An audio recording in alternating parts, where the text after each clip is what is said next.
에펠탑을 찾으면 사람들은 변하게 됩니다. 낭만적이고 황홀하게 변하는 것 같습니다. 에펠탑은 죽기 전에 꼭 가보아야 된다는 머스트 비지트 1순위입니다. 그리고 파리라는 도시를 상징하면서 프랑스 국가를 상징하기도 합니다. 지금 에펠탑의 연간 매출액은 프랑스 국민 총 생산액의 8%를 차지하는 프랑스의 큰 보물입니다. 그러나 에펠탑이 설립한다는 초기 발표를 했을 때 정말 말이 많았습니다. 미쳤다고 하고 수많은 지식인들이 온갖 저주 섞인 말로 반대하고 비난을 한 사실을 우리는 알아야 합니다. 오늘날 에펠탑의 유명한 이유 중 상당히 큰 이유 중 하나가 그 엄청난 비난에 대한 반사효과 때문입니다. 그 반대와 비난은 유명한 예술가, 유명한 지식인일수록 반대가 더 심했습니다. 시인 모파상은 공장 굴뚝 같은 탑이라고 에펠탑을 비난하고 조롱하는 시를 쓰고 죽을 때도 자신의 무덤을 에펠탑이 보이지 않는 쪽으로 방향을 잡았다고 합니다. 얼마나 싫었으면 그랬을까요? 그러면 에펠탑을 반대했던 사람들의 주요 논리 또 그런 어휘를 그대로 나열해 보겠습니다. 천박하다.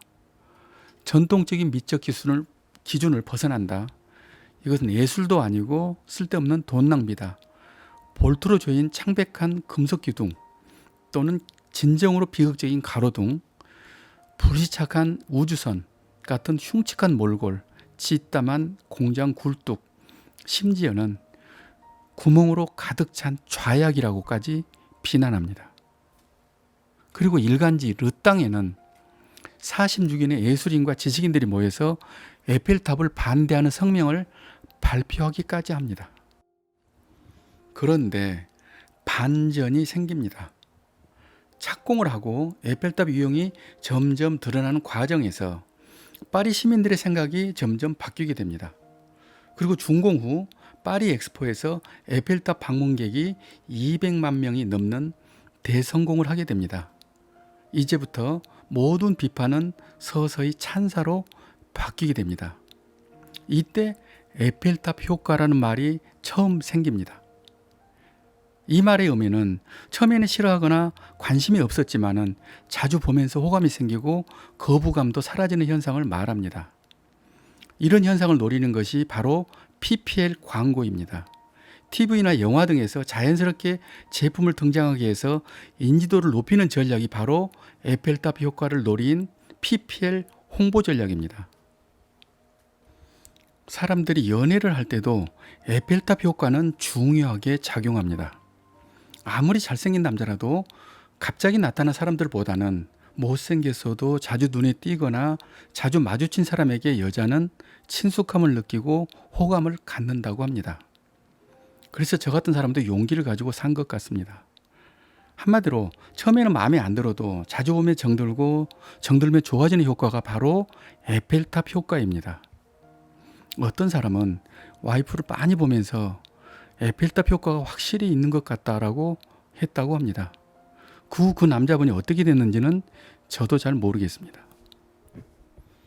그런데 사람들은 왜 그렇게 가끔 심하게 반대를 할까요? 어쩌면 반대는 인간의 본성인지도 모릅니다. 인간은 질투의 동물입니다.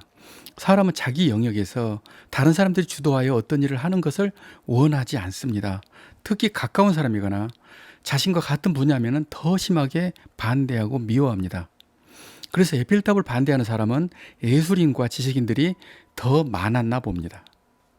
멀리 있는 관우장군, 조자룡, 나폴레옹에게는 온갖 미사육으로 찬사를 하면서도 내 곁에 가까운 이순신 장군은 절대로 두고 싶어 하지 않습니다. 심지어 죽이고 싶어 하기까지 합니다. 우리가 하는 일을 모든 사람들이 우리를 지지해 줄 것이라고 아예 믿지 말아야 합니다.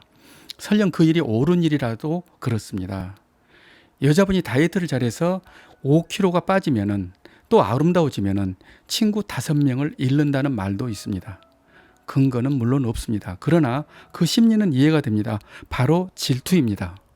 조명이 세면 셀수록 조명을 받는 사람의 그림자는 더 짙어집니다. 찬사를 받으면 받을수록 그 반대쪽의 비난은 더 거세집니다. 만약에 에펠탑을 지을 때 그 비난이 두려워서 반대한다는 사람을 만나서 협상을 했다고 가정합시다. 탑 높이를 약 100m 정도 줄이고 모양도 그들과 타협해서 그들이 원하는 대로 돌도 좀 섞고 나무도 좀 넣어서 건설을 했다고 가정합시다. 지금도 프랑스의 상징이고 보물이라고, 인류의 기념비적인 유산이라고 사람들이 구름처럼 모여서 사진을 찍고 있을까요?